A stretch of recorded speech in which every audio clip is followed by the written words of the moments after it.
देखिए, convert 10 joule into ergs, convert 10 joule into ergs. तो मुझे देख के पता लग रहा है क्वेश्चन को भी, जूल भी एक यूनिट है और अर्ग भी एक यूनिट है। तो ये क्वेश्चन कौन सा है, वन सिस्टम ऑफ यूनिट को सेकंड में कन्वर्ट करना।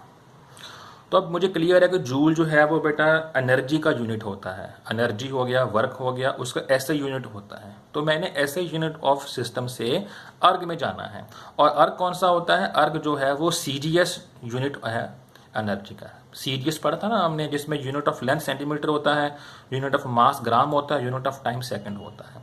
तो अर्ग जो है वो एनर्जी का सीजीएस यूनिट है, और जो जूल है वो एनर्जी का एसआई यूनिट है। तो मैंने एसआई से सीजीएस में जाना है।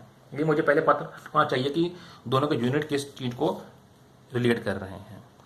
In SI dimensional formula of energy that is joule. अब हम पता है कि एनर्जी का फार्मूला जूल होता है, और एनर्जी का जो डायमेंशनल फार्मूला है वो मुझे पता होना चाहिए।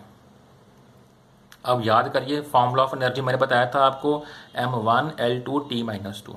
किसी भी तरह की एनर्जी हो, पावर हो, टॉर्क हो, उसकी एनर्जी को आप m1 L2 T-2 की पावर में लिख सकते हो।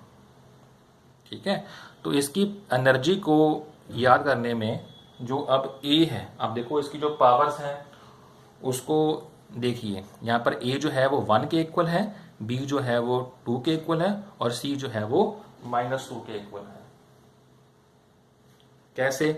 क्योंकि देखो ना, जो इसका फॉर्मूला बनता है वो ये होता है, m1 की पावर A, L1 की पावर B और T1 की पावर C होता है। तो A B C कंपेयर किया, देखो A आपका 1 आ गया, B आपका 2 आ गया, और C कितना आ गया, -2 आ गया। ठीक है, तो ऐसे इनकी वैल्यूज बनती हैं कंपेयर करके, A1 B2 और C-2। बट हमने कन्वर्ट करना है ऐसे सिस्टम ऑफ यूनिट को CGS के अंदर। तो उसके लिए मुझे दोनों के जो टर्म्स अब लिखनी पड़ेंगी, और फिर जाकर कन्वर्शन होगी। अब देखिए, ये देखिए जी, यहाँ मैंने लिख दिया SI, यहाँ लिख दिया मैंने CGS। अब बहुत इजी है, फटाफट से हो जाएगा। जब भी आपने ना इसके अंदर m1 L1 T1 और m2 L2 T2 n1 और n2 लिखना होता है, तो उसमें याद रखना है आपने, जो इसकी यूनिट वैल्यू लेनी होती है यहाँ पर, मास, लेंथ और टाइम की। Always take unit value. Unit value क्या होती है, 1 वैल्यू बोलते हैं उसको, 1 के फॉर्म में लिखना होता है। ऐसे में लिख दो, CGS में लिख दो, फिर सॉल्व कर दो।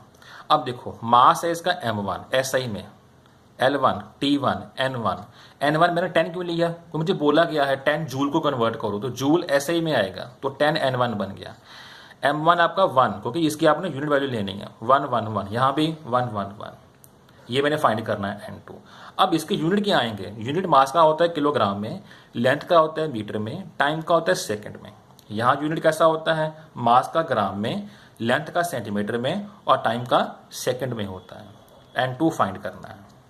ठीक है, अब इसके ऊपर वो फॉर्मूला जो मैंने प्रूफ करवाया, फॉर्मूला वो आपको याद होना चाहिए। फॉर्मूला अगर वो याद नहीं है तो उसको याद करना पड़ेगा। फॉर्मूला था n2 = n1, m1 by m2 की power a, L1 by L2 की power b, T1 by T2 की पावर c।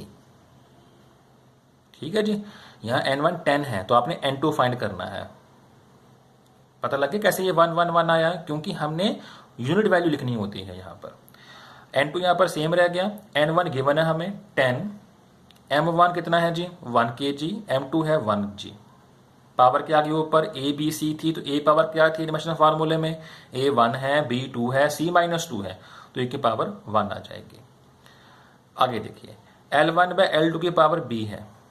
L1 कितना है जी 1 मीटर, L2 कितना है 1 सेंटीमीटर, पावर क्या आ गई इसकी 2। T1 दोनों सेम है, 1 सेकंड, ये भी कितना है 1 सेकंड, पावर क्या आ गई -2। ठीक है, N2 यहाँ 10 लग गया। अब कई बार क्या होता है, बच्चे बहुत कंफ्यूज रहते हैं कि हम किस यूनिट को किस में चेंज करें। कई बच्चे ग्राम को किलोग्राम में चेंज कर देते हैं, सेंटीमीटर को मीटर में बदल देते हैं, और अपने आप मर्जी से उसको चेंज करते रहते हैं। कई बार किलोग्राम को ग्राम में करके यहाँ सेंटीमीटर को मीटर में बदल देते हैं। बच्चे नहीं, यहाँ बहुत इंपॉर्टेंट आपको एक चीज याद रखनी पड़ेगी। पहले आपने देखना कि आपने किस सिस्टम को किस में बदलना है। आपने SI को CGS में बदलना है। इट मीन्स कि आपको SI वाले सिस्टम के जो यूनिट है उसको चेंज करना पड़ेगा, तभी आप CGS में पहुंच पाओगे। सारे के सारे SI को CGS में कन्वर्ट करना पड़ेगा। अब पता है मुझे कि किलोग्राम एसआई है, मीटर एसआई है, सेकंड एसआई है, यहां से मैंने ले लिया। इट मीन्स आप सिर्फ एसआई वाले जो ऊपर वाले यूनिट्स हैं सिर्फ उसको चेंज करोगे, नीचे वाले सेम रखोगे। अब देखो ये 1 किलोग्राम था, तो in 1 kilogram how many grams are there, 1000 gram, तो ये 1000 ग्राम लग गया। नीचे तो 1 ग्राम ही है, पावर क्या आ गई इसकी 1। ऊपर फिर चेंज करो, in 1 metre how many centimetres, 100 centimetres are there. नीचे भी क्या आ जाएगा 1 सेंटीमीटर, पावर क्या आ गई इसकी 2। ये है 1 सेकंड, ये भी 1 सेकंड था, कटिंग हो गई इसकी तो 1 ही बन गया, पावर क्या आ गई -2। ठीक है, ये 10 अब सेम रहेगा, ग्राम से ग्राम कट हो गया, सेंटीमीटर सेंटीमीटर कट हो गया। तो 1000 की पावर 1 है, तो पावर 1 मतलब सेम ही वैल्यू आ जाएगी, 1000 ही आ गया। अब ये 100 है, ये तो कट हो जाएगा ना, ये 100 है, उसका स्क्वायर है, तो 100 का स्क्वायर करो, यानी कि 1 और साथ में 4 जीरोस आ जाएंगे, 2 पहले थी तो 2 साथ में और आ जाएंगे। ये 1 की पावर -2 है, 1 की पावर कुछ भी हो सिर्फ 1 नहीं आता है, तो ये 1 बन गया। N2 सेम रहा। अब नंबर ऑफ जीरोस काउंट कर लो, 1 2 3 4 5 6 7 8, तो 8 जीरोस आ रही हैं, तो आंसर क्या बनेगा आपका N2 बन गया 10 की पावर 8। इट मीन्स हमने कन्वर्ट कर दिया 10 जूल्स को 10 की पावर 8 आर्ग्स के इक्वल बनता है ये। तो ये आपका फर्स्ट था आपका प्रॉब्लम, जिसमें आपने जूल को अर्ग में कन्वर्ट किया है और 1 सिस्टम ऑफ यूनिट्स को सेकंड सिस्टम ऑफ यूनिट में चेंज भी कर दिया है। ठीक है, दोनों बच्चों को क्लियर हुआ, जोबन अनमोल? तो ये कन्वर्शन थी। ठीक है, अब ये आप करिए और फिर आपको मैं क्वेश्चंस दूंगा करने के लिए, इसके बाद 1 बाय 1। ठीक है बेटा, okay, thank you so much.